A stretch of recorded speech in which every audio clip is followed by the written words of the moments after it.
Welcome back. Big media news today. Gupta-owned Oakbay Investments has sold TV News Channel ANN7 and the New Age newspaper to Mzwanele Manyi's Lodidox and management for a total of 450 million rand. The agreement is expected to be concluded over the next few weeks, subject to any regulatory requirements. ANN7 was sold for 300 million rand, the New Age for 150 million. The sale comes after the Bank of Baroda cut ties with Gupta-owned firms and after South Africa's top 4 banks closed the group accounts in last year. Oakbay says the sale is part of its commitment to preserve jobs and provide certainty to over 7,500 employees. It says the two businesses are sound and well positioned for growth in their respective market segments. The shareholders of Oakbay have agreed to vendor financing and acceptable terms as part of their commitment to transformation and to expedite the transaction. All right, for more, I'm joined in studio by Mzwanele Manyi, owner of Lodidox and management. Thank you for being with us, Mzwanele. Firstly, the price. Let's start there. People are suspicious. We know that print is struggling. The New Age not up there in terms of distribution, I understand. We know that 24-hour news, very difficult to keep afloat. You're talking about huge resources. And then this figure comes up, 450 million rand. Can you explain it? Yeah, no, look, I think we are selling not only the present, but one is buying not only the present, but the future as well. I think both the properties, the New Age and... Are you saying there's a future for print if we start? Oh, yeah, without a doubt. There are people, that's why you still have books. That's why I still have bookstores. Exclusive books is still going very well. The psychology of people in terms of reading things is not about to change, regardless of the technology. So print, there's a future for print, without a doubt. Otherwise, everyone would be on some kind of iPad for books. You do have that as well, but that has not taken away the book smell. You know, there are booky people that want to smell the thing, so it's going to happen.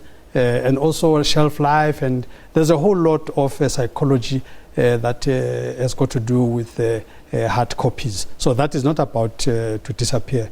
Yeah, so what about 24-hour news? ENCA's former editor has come out saying there's no way this figure checks out. People who are involved in 24-hour news say it just sounds exorbitant. I'm not in management, but if you're in this industry, you know 24-hour news is tough. SABC struggling. This is one of the things that's under review right now. And SABC is doing better than ANN7, ENCA doing better than both. Yeah, look, I think this is why you need people with a vision. We are coming in as Lodidox with a great vision for this business. We're going to break into new markets, not only in South Africa, but also in the continent as well. So, and we've got a lot of, the key to any business is its people. I think the kind of people that we have in both properties are genuine people, are people that are resolute, are people that have withstood a whole range of attacks and criticism and what have you. And we want to reward those people by ensuring that they keep their jobs, as it were. But at the same time, we are looking at growing the business and employing more people. We're looking for more talent. We're looking to employ more people. We are very confident that this business is going to go from strength to strength. But Mr. Manyi, you're talking about the future. Are you saying you buy businesses based on hopes about the future, not based on profitability right now? Surely the fortunes of those two companies right now, the fortunes of the industry right now count. And do you understand why people are suspicious about 450 million rand? No, it's people that don't understand business. The best time to buy a business is when it's not doing that well. Then you can negotiate everything. One of the things I've negotiated... So you're saying this is a good price, This is actually a good price, because this business is going to be the household of the continent. This business has got so much legs, it's just unbelievable.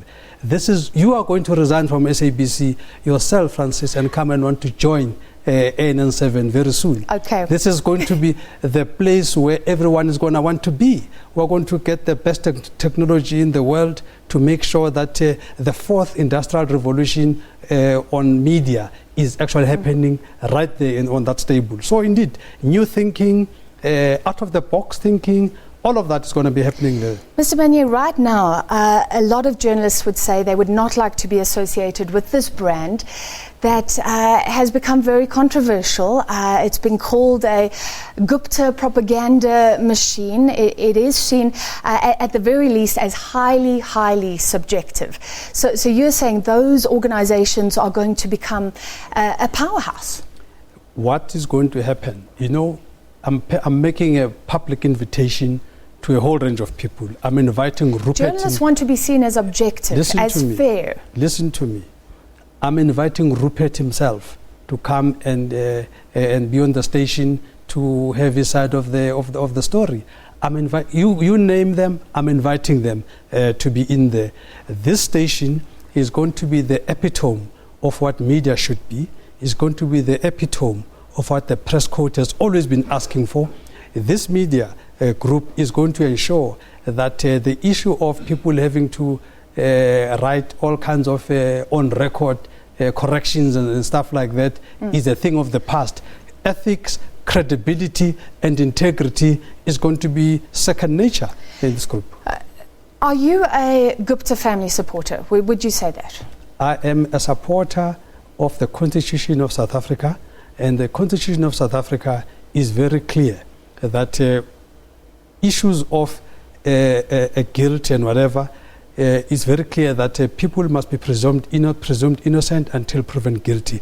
As we speak here and now, you and I, Francis, know that there is no court in South Africa that has convicted Guptas of any wrongdoing, so to speak, not only in South Africa, but in the world. By the way, one of the hinges. Do you not think there's enough evidence for South Africans to be very worried about the family and about their media interests? Not evidence. There is enough fake news for South Africans to be worried, not evidence. The clearest sign that I was waiting for, the reason we're announcing today, I was waiting for Monday. Today, I was waiting for Friday to hear what the court says about the so-called 72 suspicious transactions. As we sit here and now, with all what was thought to be evidence submitted to our independent judiciary, what has happened? Judiciary, the first thing, they kicked out that fake report, and the next thing, Pravin was dismissed with costs and all that, and there's Guptas are smelling roses. So I'm sitting here now. I am very confident that I'm not dealing with outlaws. That ministers cannot get involved in shutting bank accounts and things like that. So would you not agree Gordon basically got what he wanted? No, he didn't. You see, what Gordon did there, we must be very clear. Can I ask you, let's not go down this rabbit hole, because we're so interested in the media. No, that's fine. So I accepted. I also went there. But his declaratory order was declined. Sure. So, okay, let's move it away from the Guptas. Yeah. You are seen as being a supporter of President Jacob Zuma, as clearly in one firm camp in the ANC right now. If you look at your Twitter account, recent tweets, you're defending ANC decisions to go after Derek Hanekom, for example. Are you saying now, despite that stance, that very clear public stance, despite everybody knowing where you stand, you can be in charge of a very credible, very objective media house going forward? Is that what you're saying? Let me make this clear. Deputy President Cyril Ramaphosa, public invitation right here to say, come to ANN7, let's hear what you have in store for South Africa if you become the president. I'm inviting Cyril Ramaphosa publicly now, so he must follow up with his people whether he's taking the invitation. I'm inviting everyone. I'm inviting Lindwe Sisulu, all others that are deemed not to be in my so-called camp. In the African National Congress, I believe in a democracy. President Zuma is duly elected. I make no apology for being supportive of him. I am indeed, because he was elected democratically, not only by the ANC branches, but also by South Africa. I make no apologies for that. But this outfit is not a sectarian outfit. It's an outfit for everyone. So everyone is invited to come.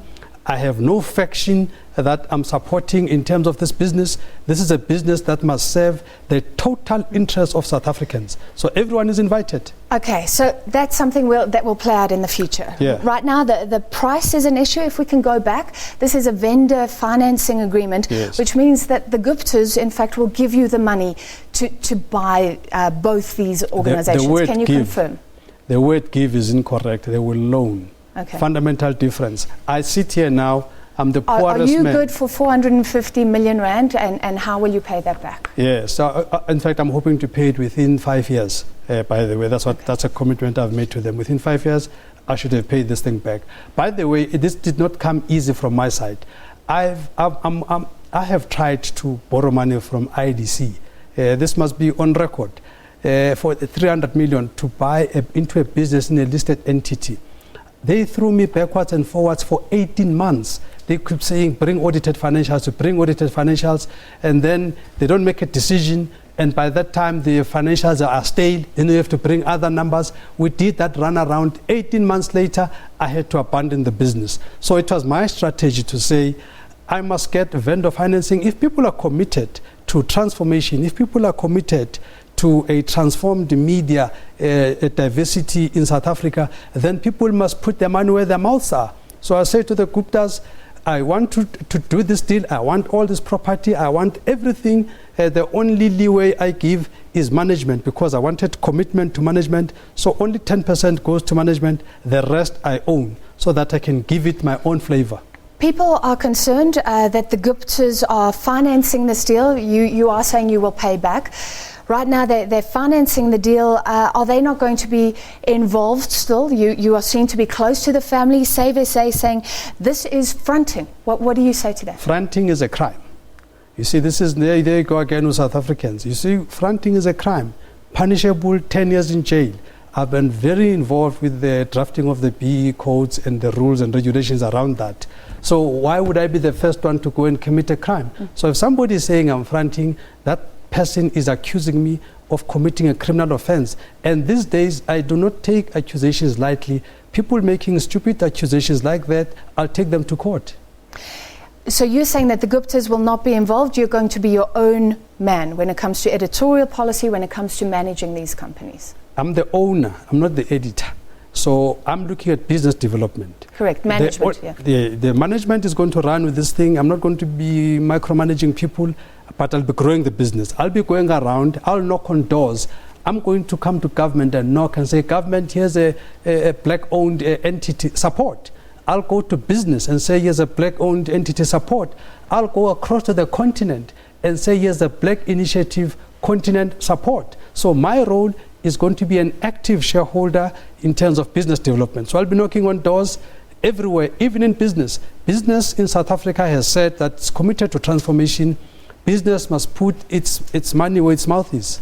All right, we're running out of time, but there are other concerns. One is that the New Age has received a lot of government funding. In the SABC hearings, there was a lot of talk about the breakfast, where government departments pay for these events. SABC was roped in, wasn't being paid. That funding was going to a Gupta-owned company.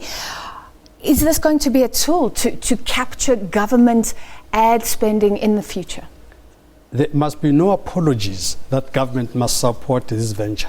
I used to run GCIS. I know that though that kind of an allegation of Gupta's taking everything in government has always been there, I used to run GCIS. I can tell you it's a blue lie. In fact, I can name newspapers that benefit the lion's share out of government budget. And the TNA gets a small fraction of that. So you're saying government distributes fairly? Because I think in a democratic society, that's what people would want. In fact, it's unfair. That they don't start channeling funds to a supportive agency, basically. No. Government has never done that. Government has always been. In fact, the people with the lion's share of government is Times Media, for instance. Sunday Times has got serious millions out of government. Even City Press, all of them.